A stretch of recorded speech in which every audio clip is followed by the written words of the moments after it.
First, I want to apologize for everybody. I was a little late to CPT. My mom came from Connecticut, so she's my rival. I'm not blaming her. I'm basically, how I view the whole Ferguson. I don't want to call it an incident, but Ferguson struggle is what I call it. Is black youth taking a stand against the system that has killed us, that has locked us up and kept us otherwise confined. I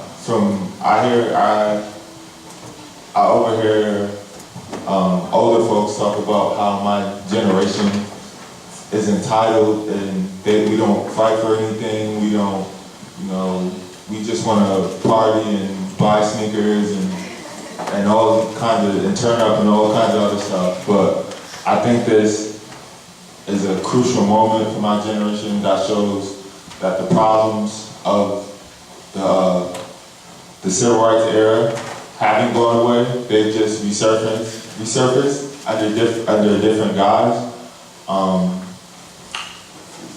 I think,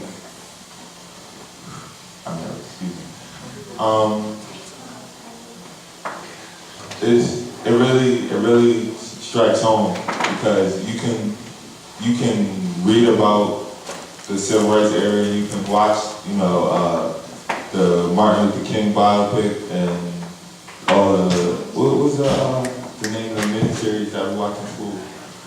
We got Eyes on the Prize. Every Black History Month, my class will watch Eyes on the Prize, and you just get this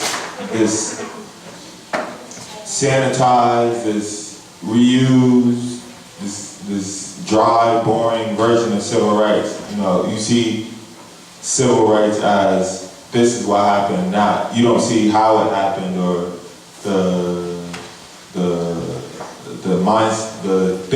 thought process that inspired folks like Dr. King and Malcolm X and everybody else, Rosa Parks. You hear about that took a stand. And one thing I have begun to notice that people tend to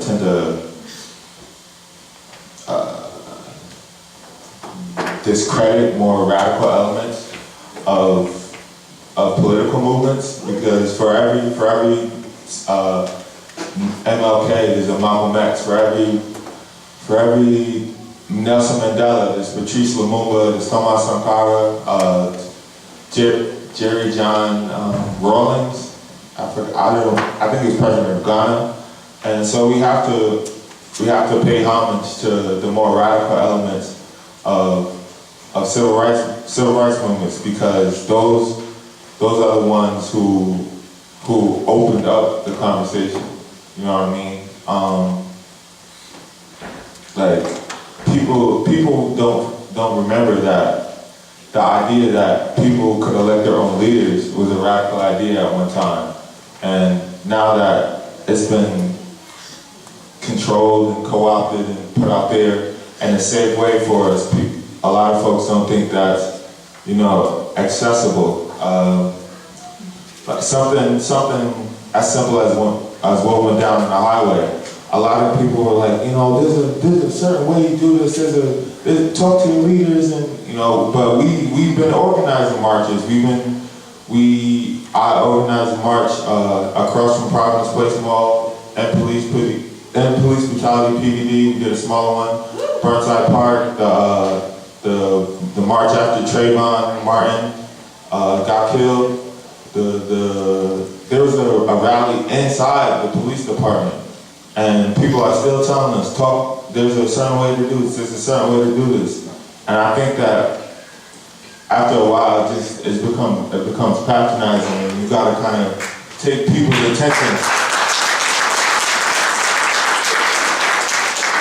You have to kind of grab them by the ear. Look, we have these are serious issues. These are problems. We're not being heard. People will just drive by the the rallies, oh, that's cool, they're protesting, all right, whatever, I'm gonna go shop at the mall now. But when our protest disrupts somebody else's lives, now you're forced to take a look at the issues that we're bringing to the table.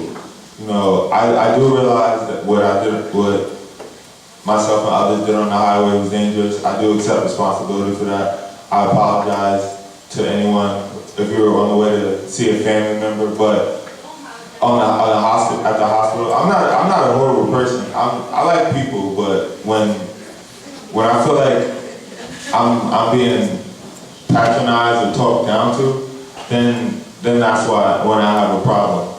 I want to just, police represent this one arm of the military industrial complex. I looked on the Providence Police's website, and their mission statement is to maintain power to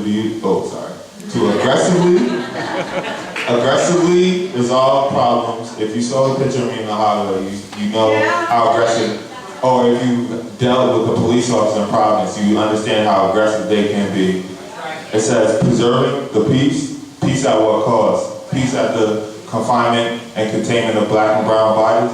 There are speed bumps in certain working class and poor neighborhoods to prevent cop car chases. I live near Rick and PC. I don't see any speed bumps on Eaton Street. I don't see any speed bumps on Smith Street, you know? And I think it says protecting human rights. I feel like once they dehumanize you, then they can take your rights away. And it says apprehending criminals consistent with the law. Once you receive this label as outside the norm, as a lawbreaker, as a troublemaker, then they can take your rights away, dehumanize you. And one thing I disagree with the community policing. That's still, the community policing is great in theory, but it's still not addressing the ability of the police to use violence and the threat of violence they have. Community policing won't address that. A cop can make a mistake, but the way the police force has been presented to us as a professionalized, standardized unit, that the assumption is the cop is doing this in his best judgment or his best interest. And I think the idea is that maybe reforming the police will somehow make them better people, and I don't think any law can change how a person feels. A law might change how they express that way of feeling, but it can't change. For example, there's I think there's a town in New Jersey passed an ordinance on sagging pants. You know, that doesn't physically stop me from sagging my pants. It just might change where I sag my pants. And the history of police in this country, if you study it, this is a great example I use. The Fugitive Slave Act. Fugitive Slave Act gave slave owners the power to pursue the runaway and escaped slaves and enter territories that didn't have slavery. The slave owners sent to apprehend those slaves technically were law enforcement officers, because the Fugitive Slave Act was a law in the United States, and that they use the media, which is I have another big issue with. They use the media to drum up fears and people who really had no idea about what was going on to justify